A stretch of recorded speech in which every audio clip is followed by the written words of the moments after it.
Jenis pesawat sederhana yang pertama kita bahas adalah katrol. Nah, apa sih katrol itu? Katrol adalah pesawat sederhana berupa roda beralur yang terhubung dengan tali dan digunakan untuk memudahkan dalam melakukan kerja. Nah, jenis katrol itu ada 3 macam. Yang pertama, katrol tetap. Yang kedua, katrol bebas. Dan yang ketiga adalah katrol majemuk. Nah, sekarang kita bahas mengenai katrol tetap.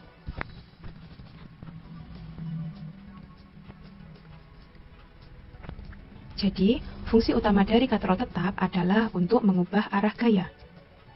Maksudnya adalah, jika tali yang terhubung pada katrol ditarik ke bawah, maka secara otomatis beban akan terkerek ke atas. Nah, contoh penerapannya adalah katrol yang biasa digunakan untuk menimba air. Nah, ini adalah gambarnya. Yang kedua, katrol yang dipasang pada tiang bendera.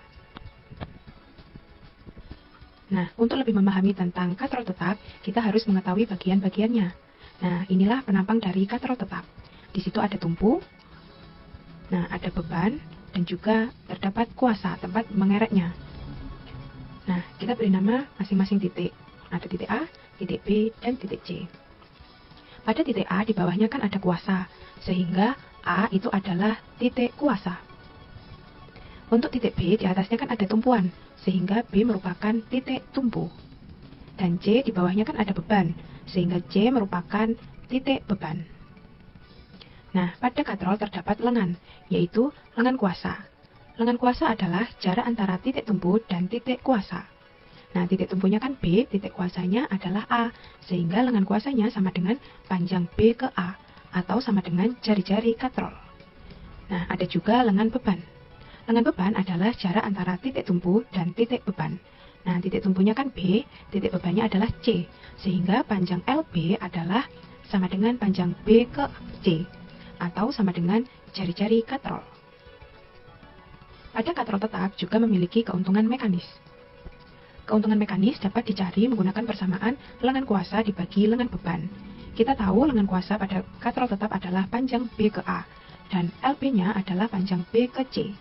Panjang BA adalah jari-jari katrol, panjang BC juga jari-jari katrol, sehingga diperoleh hasil sama dengan 1. Jadi, pada katrol tetap, keuntungan mekanisnya sama dengan 1. Nah, keuntungan mekanis sama dengan FB per FK. Nah, kita masukkan KM-nya sama dengan 1, sama dengan FB per FK. Sehingga diperoleh FK sama dengan FB. Jadi, pada katrol tetap, besar gaya kuasa itu sama dengan gaya beban. Nah, inilah konsep tentang katrol. Jenis katrol kedua yang kita bahas adalah katrol bebas.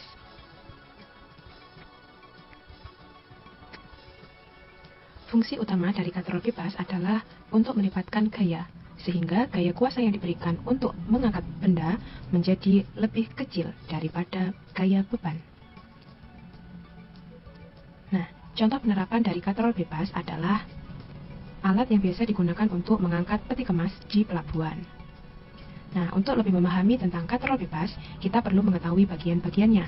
Nah, inilah penampang dari katrol bebas. Ada tumpuan, ada beban, dan juga ada kuasa. Nah, masing-masing kita beri titik. Nah, di titik A, di atasnya kan ada tumpuan, sehingga A merupakan titik tumpu. Nah, untuk B di bawahnya kan ada beban, sehingga B merupakan titik beban. Sedangkan C di atasnya kan ada kuasa, sehingga C merupakan titik kuasa. Nah, pada katrol bebas juga ada lengan kuasa, yaitu jarak antara titik tumpu ke titik kuasa. Titik tumpunya kan A, titik kuasanya adalah C, sehingga lengan kuasanya adalah panjang A ke C, yaitu sama dengan diameter katrol. Untuk lengan beban adalah jarak antara titik tumpu ke titik beban. Titik tumpunya adalah A, titik bebannya adalah B, sehingga panjang LB adalah sama dengan panjang AB, atau jari-jari katrol. Nah, keuntungan mekanis pada katrol bebas itu bisa dicari menggunakan persamaan LK per LB.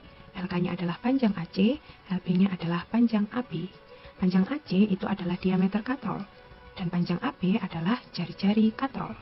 Nah, diameter katrol itu kan sama dengan 2 kali jari-jari katrol.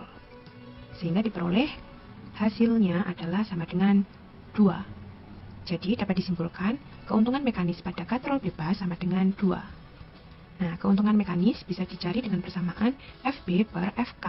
Nah, KM-nya kita masukkan 2, sehingga diperoleh FK itu sama dengan FB per 2. Jadi pada katrol bebas, gaya kuasanya adalah setengah dari gaya beban.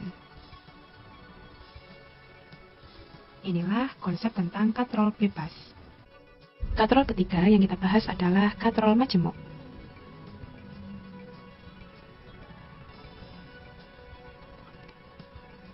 Katrol majemuk adalah gabungan dari katrol tetap dan katrol bebas yang dirangkai menjadi satu sistem yang terpadu. Fungsi dari katrol majemuk adalah agar gaya kuasa yang diberikan pada beban semakin kecil. Nah, untuk contoh penerapan katrol majemuk, itu adalah katrol yang digunakan dalam bidang industri. Nah, katrol ini untuk mengangkat benda-benda yang berat. Nah, keuntungan mekanis atau KM pada katrol majemuk itu beda dengan katrol-katrol sebelumnya. Nah, ini bisa dihitung dengan jumlah tali yang menyokong berat beban. Nah, inilah contohnya. Ini merupakan penampang dari katrol majemuk, terdiri atas satu katrol tetap dan satu katrol bebas.